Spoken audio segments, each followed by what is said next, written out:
जय श्री कृष्ण दोस्तों।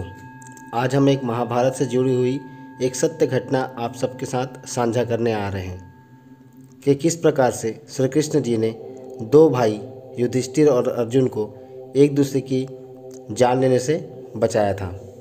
जी हाँ दोस्तों, एक समय ऐसा भी महाभारत काल में आया था कि वह दोनों भाई आपस में एक दूसरे की जान लेने पर आ गए थे, जिसमें अर्जुन अपने बड़े भाई युधिष्ठिर को मारने के लिए अपना धनुष, जिसका नाम गांडीव था, उसे उठा लिया था। तो चलिए दोस्तों, आज हम उस कहानी को शुरू करते हैं। यह बात महाभारत काल की है। युद्ध के दौरान अर्जुन युद्ध करते हुए अपनी सेना से दूर चले गए थे।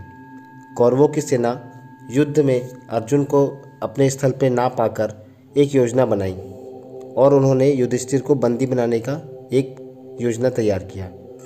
इस योजना के तहत उन्होंने युधिष्ठिर पर हमला बोल दिया। पांडवों में अर्जुन सबसे ज़्यादा शक्तिशाली था और यह बात कौरव जानते थे। कौरव इस बात से भयभीत रहते थे। इसी पल का तो कौरवों को इंतजार था। अब युधिष्ठिर को अकेला पाकर युधिष्ठिर पर कौरवों ने हमला कर दिया, परंतु युधिष्ठिर को बंदी बना पाते उससे पहले ही युद्ध की नियमानुसार संध्या हो गई। महाभारत काल में संध्या काल में युद्ध विराम कर दिया था, परंतु शाम होते तक युधिष्ठिर को बहुत चोटें आ गई थीं। जब युधिष्ठिर के पास अर्जुन युद्ध विराम होने के बाद पहुँचे और अर्जुन अपने बड़े भाई युधिष्ठिर के शिविर पहुँचे, तब उन्होंने देखा युधिष्ठिर घायल अवस्था में थे। यह देख कर के उन्हें बहुत बुरा लगा और तभी युधिष्ठिर ने घायल अवस्था में अर्जुन को भला बुरा कहने लगे, धिक्कार है तुम्हारे गांडीव पर। ये गांडीव किस काम का, जो मेरी रक्षा भी ना कर पाया। यह सुनते ही अर्जुन को गुस्सा आया। अर्जुन को उसके गांडीव को लेकर ललकार महसूस हुआ।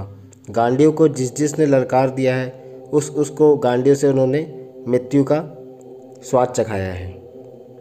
अर्जुन ने भी यही देखते हुए कि उन्होंने गांडीव की उपहास करने की अपेक्षा पर उन्हें मृत्युदंड देने के लिए प्रण कर लिया और उन्होंने युधिष्ठिर को मारने का निर्णय लिया। और जैसे ही उन्होंने युधिष्ठिर को वध करने के लिए अपने बाण को उठाए, अपने धनुष गांडीव को, तभी वहाँ श्री कृष्ण जी आ गए और उन्होंने अर्जुन को समझाया कि ऐसा करना उचित नहीं है, परंतु अर्जुन उस बात को तैयार नहीं थे। बहुत समझाने के बाद अर्जुन शांत हुए, परंतु अर्जुन ने प्रण लिया था कि युधिष्ठिर को उन्होंने मारना है। अब मैं इस प्रण का क्या करूं?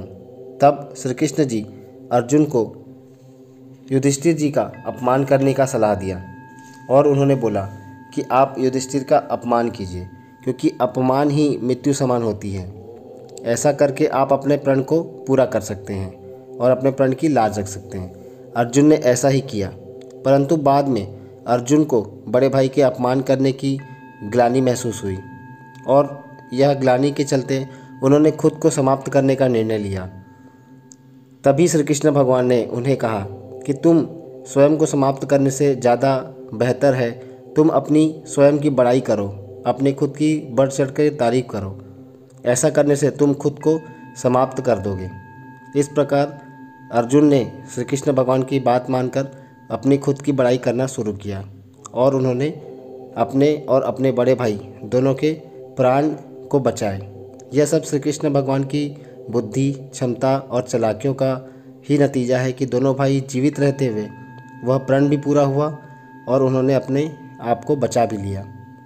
इस कहानी का सार यह है कि यदि किसी को मृत्युदंड देना है तो उसे अपमानित कर दो, उसको कलंकित कर दो, वह मृत्यु के समान महसूस करेगा। और यदि खुद को समाप्त करना है तो आप स्वयं की तारीफ करना शुरू कर दो, बहुत जल्द ही वह व्यक्ति अपने आप को समाप्त कर लेगा। आशा करता हूँ इस कहानी से आपको कुछ न कुछ सीखने को मिला होगा। यदि आपको यह बात समझ आई होगी तो कमेंट बॉक्स में जा कर के जय श्री कृष्ण, राधे राधे अवश्य लिखें।